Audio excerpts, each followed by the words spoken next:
Aqui quem fala é o Israel e a gente tem essa oportunidade mais uma vez de poder repartir um pouco do texto bíblico. E hoje o tema da reflexão que eu tenho aqui é amparo aos idosos.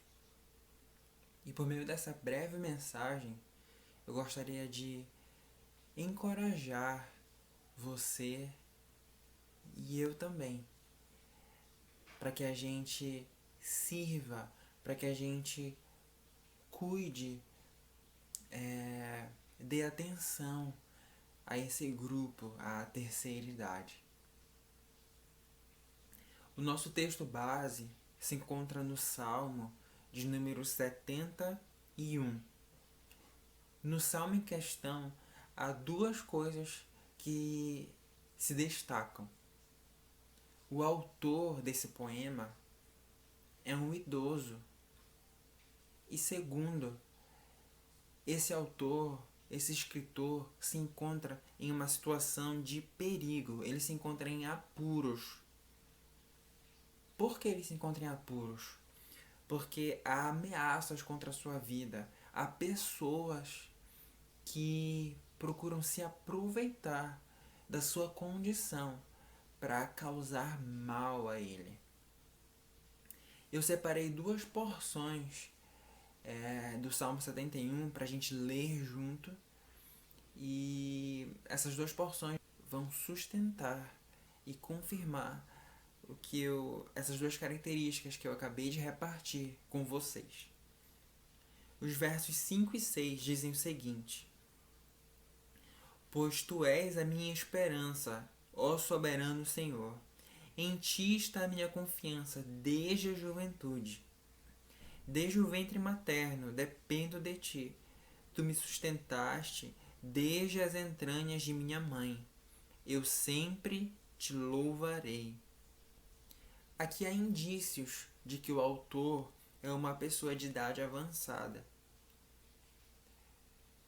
Ele escreve como quem já passou pela juventude e olha a juventude ao longe, como quem já passou dessa fase, mas alguém cuja confiança repousou no Senhor nos tempos de mais vigor.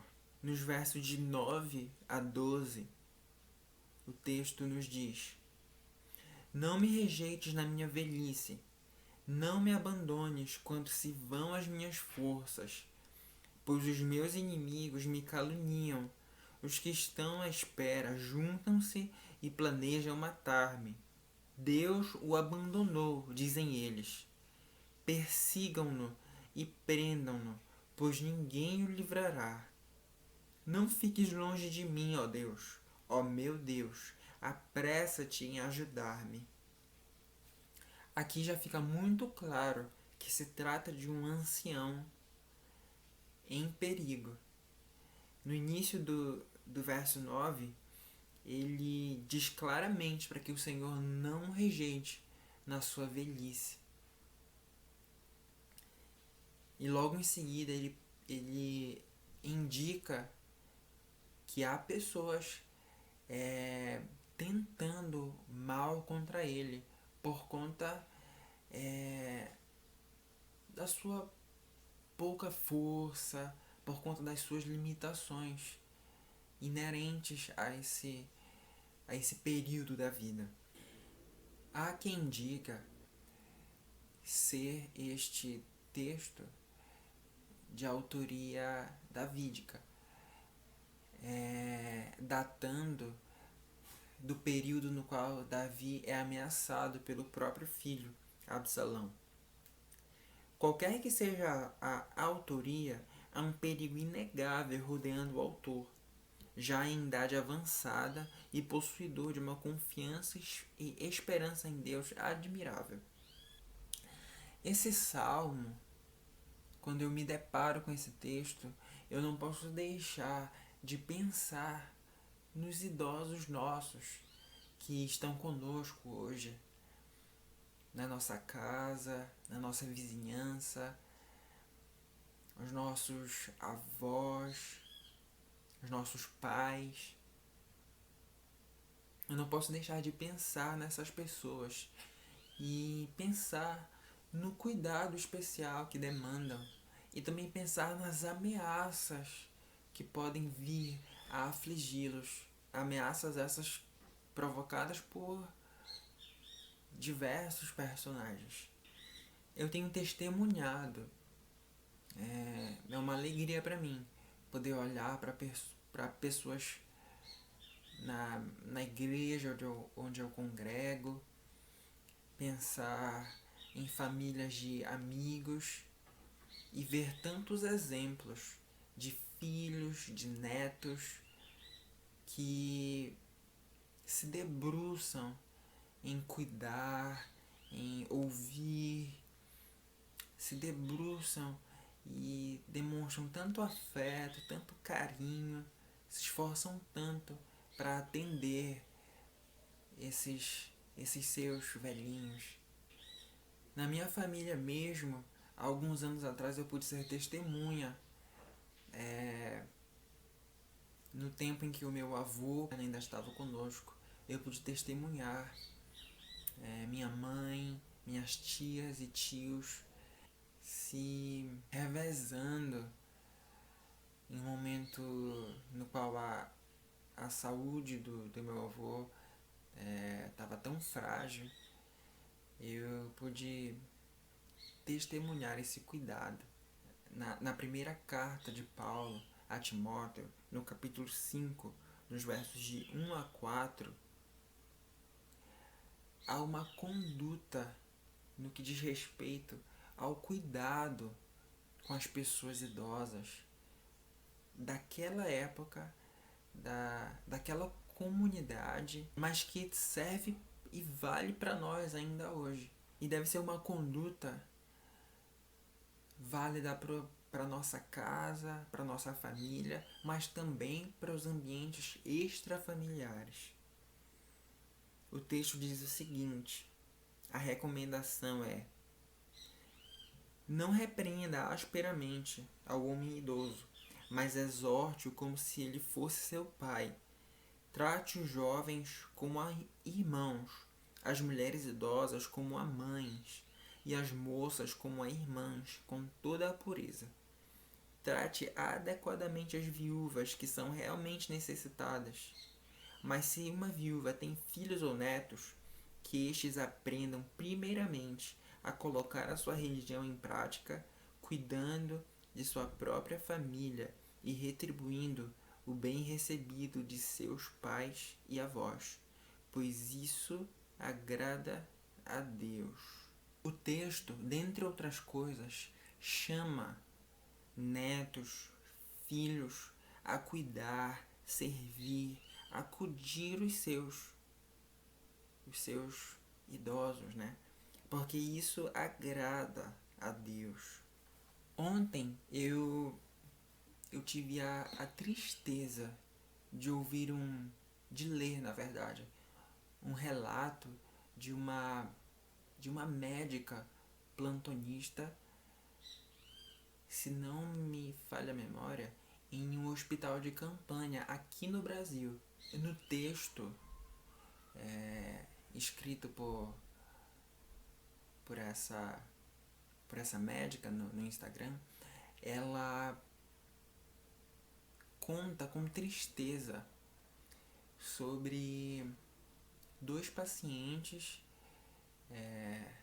que estavam sob os seus cuidados e que foram deixados por sua família, foram abandonados por sua família. Ambos já idosos,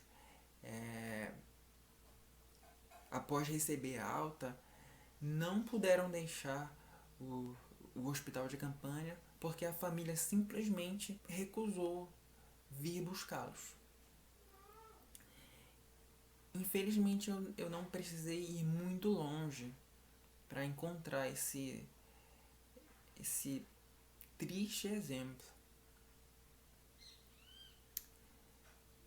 Isso aconteceu ainda nessa última semana e, como eu já disse, aqui no Brasil mesmo, nesse contexto todo da pandemia e tudo mais. Sobre esses familiares, sobre essas famílias egoístas e ingratas, o que eu posso dizer aqui é que não devem esperar uma colheita alvissareira. E eu queria encerrar aqui essa reflexão, deixando aqui a minha admiração, porque eu sou testemunha,